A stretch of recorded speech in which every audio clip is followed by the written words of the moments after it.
खुलुमबाय आंनि बे डेली आपडेट बड' इउट्युब चेनेलाव नोंथांमोनखौ बरायहरनाय थाबाय। दिनै आं नोंथांमोननि गेजेराव मोननैसो खौरां लानानै फैदों। आं आसा खालामो नोंथांमोना भिडिअखौ जोबजासिम नायलांगोन आरो लोगोसे चेनेलखौ साबस्क्राइब खालामनानै लागोन। दिनैनि मोननैसो खौराङाव दङ। दिनैनि गिबिसिन खौराङाव दङ गासै 36 लाखनि बांसिन नखरफोरनो मुलाम्फा होनो आसाम सोरखारा मैया अरुणोदय 3.0 खौ बेखेवनानै होबाय। आसामनि गिबि मन्थ्रि डक्टर हिमन्त बिश्व शर्माया रायजो नाङैनो मैया अरुणोदय 3.0 बिथांखिखौ आसामनि गुबुन गुबुन जायगायाव दिसपुरनि लक सभा भवननिफ्राय लिभ भिडिअ कनफारेन्सनि गेजेरजों बेखेवनानै होदों। जायनि थांखिया 24.6 लाखनिबो बांसिन रांखान्थियारि लोरबां आइजोफोरनो राङारि हेफाजाब होनाय आरो आइजोफोरनि जिउ खुंनाय राहायाव हेफाजाब होनाय। बिनि थाखाय साफ्रोमबो आइजोफोरनो दान मोनफ्रोमबो 1250 रां होगोन। अरुणोदय 3.0 बिथांखि बेखेवनायखौ लोब्बा लानानै बिटिआर ओनसोलनि गुबुन गुबुन जायगायाव अरुणोदय 3.0 बिथांखिनि हाबाफारि खुंनाय नुनो मोन्दों। बे हाबाफारिखौ चिरां जिल्लानि काजलगाव बाजारनि जिरायसालि नब्लाङाव, अदालगुरि जिल्लानि 47 नं माजबाद बिधान सभा बियाब, गोदानै दाफुंजानाय 5 नं पर्बतजरा बियाब, तामुलपुर जिल्लानि 44 नं गरेश्वर बिधान सभा बियाबनि सिङाव थानाय नावकाटायाव आरो कक्राझार टाउननि साखाथियाव थानाय खोला खासियाबारिनि गेलेग्रा फोथाराव बे हाबाफारि लानायखौ नुनो मोन्दों। नैथि खौराङाव दङ मिज'रामाव काछारनि सानै उन्दै हिनजावसाफोरखौ लांखारनानै गाज्रि आखु दिन्थिदों आरो दा दायनिगिरिया खारखोमानानै दङ। काछार जिल्लायाव सानै लाइमोनफोरा सानै उन्दै हिनजावसाफोरखौ खावना लांदों आरो गाज्रि आखु खालामदोंमोन। हिनजावसानि नखरनि एफआइआरनि बायदिब्ला धलाई बियाबनि लेलापुर ओनसोलनि थागिरि हिनजावसाफोरखौ 17 सेप्तेम्बर खालि लांखारनाय जादोंमोन। पुलिसनि सुलुङा बुंदोंमोन दि सासे 15 बोसोर बैसोनि हिनजावसाखौ सासे लाइमोना गाज्रि आखु दिन्थिदोंमोन आरो दा बिथाङा खारखोमानानै दं होनना फोरमायदों। अजद होनाय बायदिब्ला उन्दै हिनजावसाफोरखौ नसुंआरि रायजो मिज'रामनि मोनसे थावनियाव लांनो थाखाय गंसे गारि AS11Z6366 नम्बरनि बाहायदोंमोन। एफआइआरआ गुवारै फोरमायना होदोंमोन दि हिनजावसाफोरखौ मिज'रामनि मोनसे खथायाव जोबथेना दोननाय जादोंमोन। जेब्ला नखरा थासारिनि बागै मिथिनो मोनो, अब्ला बिसोरो हिनजावसाफोरखौ नागिरनो थाखाय पुलिसनि हेफाजाब बिदोंमोन। दा पुलिसआ बिनि सायाव नायबिजिरनायखौ खालामगासिनो दङ होनना फोरमायदों। थामथि खौराङाव दङ मोन्नैबो राजखान्थि हान्जानि साननाया गोरोबलायोब्ला ज' जानायनि जेबो हेंथा गैया। मोन्नैबो राजखान्थि हान्जानि एजेन्डाया जुदि गोरोबलायोब्ला खौसे जानायनि जेबो हेंथा गैया। मोन्नैबो राजखान्थि हान्जानि पलिटिकेल एजेन्डाया गोरोबलायोब्ला जों खौसे जागोन। जोंनि थांखिया जाबाय बिटिआर ओनसोलाव गोजोन लाबोनाय आरो बिटिआर ओनसोलनि सुबुंफोरनि थाखाय मोजां खामानि मावनाय। मानोना थांनाय 17 बोसोराव जोंनि बिटिआर ओनसोलाव गोबां दावराव-दावसि जानाय नुनो मोन्दों। नाथाय जोंनि 4 बोसोरनि खुंथायाव बिटिआर ओनसोलाव गोजोनआ फैदों। बेनिखायनो जोंनि गुबै एजेन्डायानो जाबाय बिटिआर हालामाव गोजोन थासारि लाबोनाय। बे बाथ्राखौ बुंदों बिटिआरनि सिएम प्रमद बर' बिथाङा।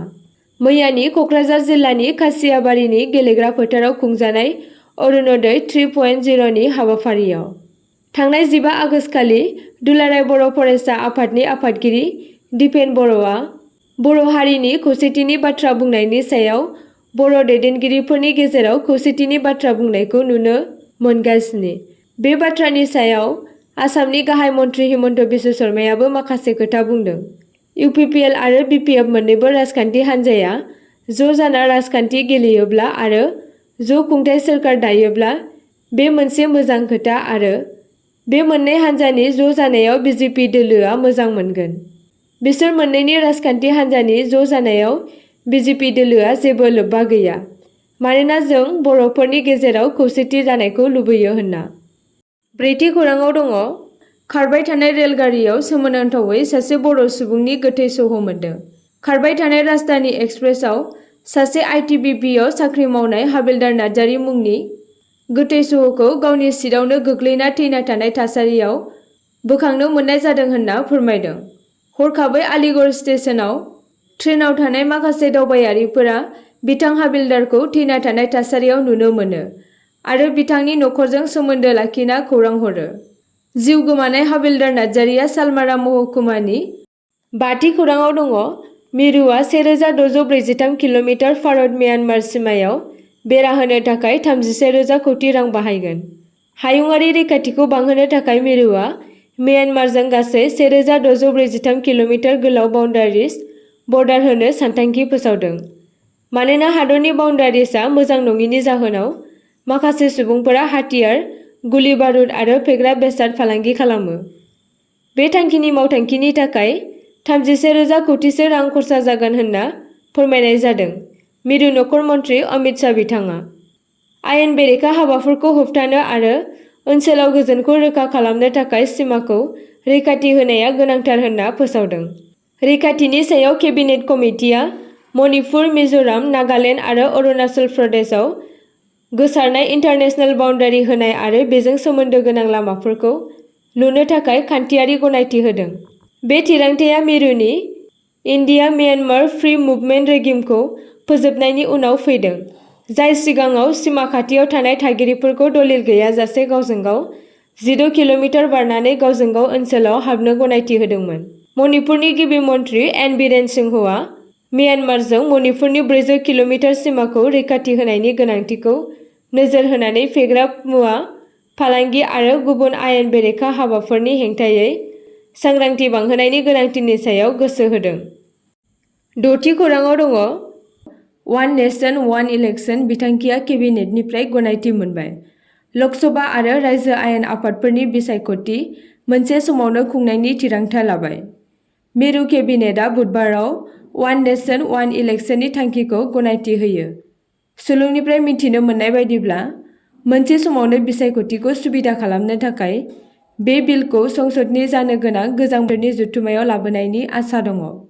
बे जौगानाया बारग' हादोरगिरि रामनाथ क'विन्दनि दैदेननायाव गोजौ थाखोनि आफादजों मोनसे गुवार फोरमायथि गथायनायनि उनाव होदों। मिरु मन्थ्रि आश्विनी वैष्णवआ फोरमायना होदों दि मोनसे हादोर मोनसे बिसायख'थिखौ मावफुंनाया मोननै खोन्दोआव जागोन, जेराव गुवारै सावरायनायनि बिथांखि लानाय जादों।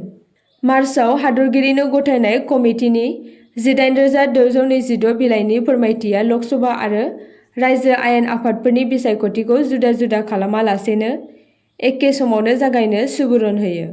मख'जाथाव दि बे गिबि आगानाव संबिजिरारि सोदांनायनि थाखाय रायजोफोरनि गनायथिनि गोनांथि गैया। गाहाय मन्थ्रि नरेन्द्र मदिआ गावनि उदांस्रि साननि बिबुंथियाव मोनसे समावनो बिसायख'थिनि गोनांथिखौ नोजोर होनानै बुंदोंमोन दि गले-गले बिसायख'थिया हादोरनि दावगानायाव हेंथा होबोगासिनो दङ। मिरु नखर मन्थ्रि अमित शाहआ फिन बुंफिनदोंमोन दि एनडिएनि सोलिफु खुंथायनि गेजेराव मोनसे हादोरा मोनसे बिसायख'थिखौ मावफुंनाय जागोन। 7थि खौराङाव दङ। आसामनि सोलोंथाइ मन्थ्रि ड रनज पेगुनि आंगो जिल्लायाव गंसे सोरखारि फरायसालियाव सासेबो फोरोंगिरि गैया।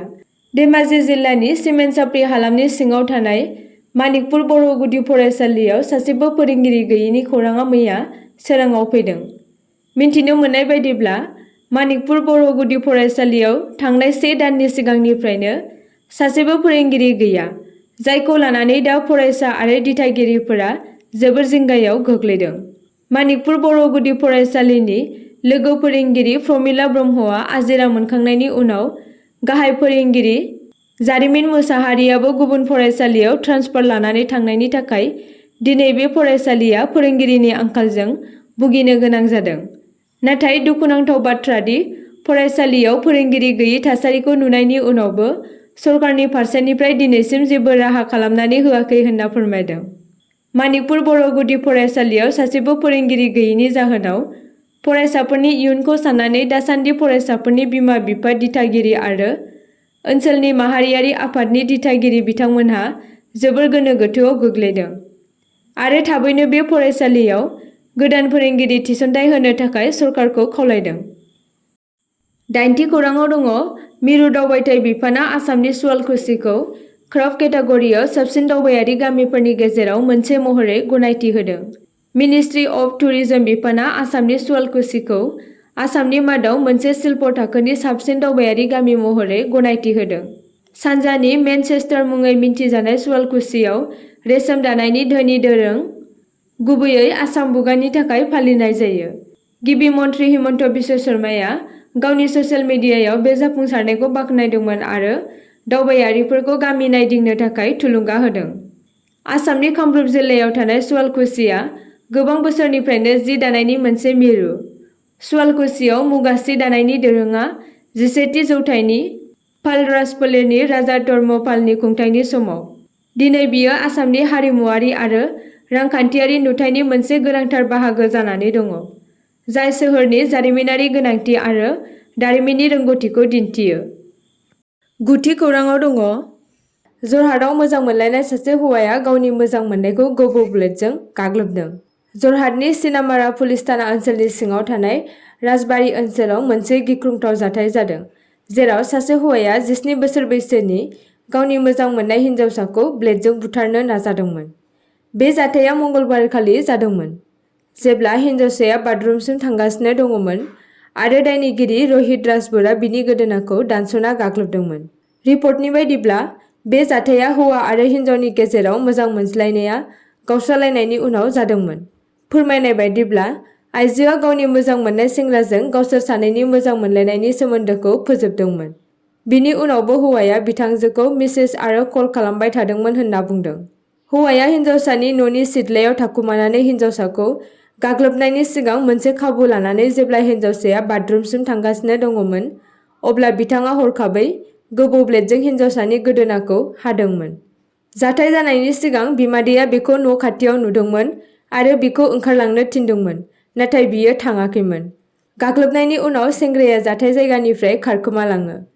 हिन्जावसानि नखरा गोख्रै पुलिसनो खौरां हरो आरो उनाव सिनामारा पुलिसआ दायनिगिरिखौ खानाय जादों। 10थि खौराङाव दङ। हादरनि राजधानी गोदान दिल्लीयाव बड'लेण्ड फेस्टिभेल खुंगोन। फैबाय थानाय 15 आरो 16 नबेम्बराव दुलाराय बर' फरायसा आफाद, बर' थुनलाइ आफाद आरो दुलाराय बर' हारिमु आफादआ जथायै सावरायनानै बड'लेण्ड फेस्टिभेलखौ भारतनि राजधानी गोदान दिल्लीयाव खुंफुंनो थांखि लाबाय। मैया क'क्राझार बागानसालिनि हाउसआव बे आयदाखौ लानानै दुलाराय बर' फरायसा आफाद, बर' थुनलाइ आफाद आरो दुलाराय बर' हारिमु आफादआ माखासे गोनां बाथ्रा सावरायदों। बे सावरायलायनायाव रायजो सभानि एमपि रोंगोरा नार्जारि, मिरु एबसुनि आफादगिरि दिपेन बर', बर' थुनलाइ आफादनि आफादगिरि ड सुरत नार्जारि आरो हारिमु आफादनि दैदेनगिरिफोरजों सावरायलायदों। बेजों लोगोसे फैगौ 15 आरो 16 नबेम्बराव खुंजानो गोनां बड'लेण्ड फेस्टिभेलाव भारतनि गाहाय मन्त्रि नरेन्द्र मदि आरो नखर मन्त्रि अमित शाहखौ आलासि महरै हांख्रायगोन होनना थिरांथा लादों आरो गोदान दिल्लीनिफ्राय जन्तर मन्तरसिम गासै 10 किल'मिटार कालचारेल रेलि खालामगोन होननाबो बुंदों। आसा खालामो नोंथांमोना भिडिअखौ नायनानै मोजां मोनगोन आरो चेनेलखौ लाइक आरो साबस्क्राइब खालामनानै लागोन।